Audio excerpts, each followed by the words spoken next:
আপনারা জানেন গরিপুরের আলামিন যে ফানি কন্টেন্ট বানায়, ফানি কন্টেন্ট বানাইতে গিয়া আগুনে কিন্তু তার শরীর পুড়ে গেছিল গা।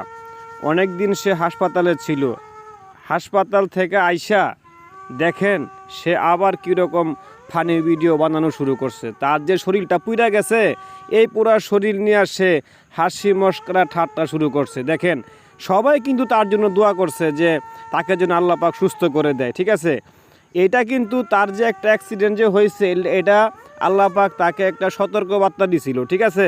যে আলামিন, তুমি আর এই সমস্ত ভিডিও বানাও না, তুমি ভালো ভালো ভিডিও, তুমি ইসলামিক ভিডিও তৈরি করো।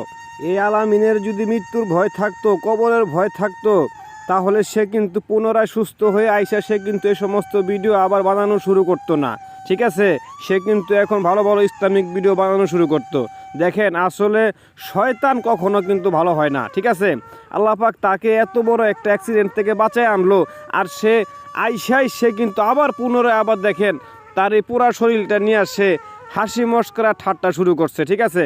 আসলে কুকুরের লেজ কখনো সোজা হয় না, আর শয়তান কখনোই ভালো পথে ফিরে আসতে পারে না। কারণ শয়তান তো প্রতিজ্ঞা করছে যে তোমার বান্দাকে আমি জাহান্নামে নিয়েই ছাড়বো। তাই আলামিন দেখেন সে আবার পুনরায় আইসা কি শুরু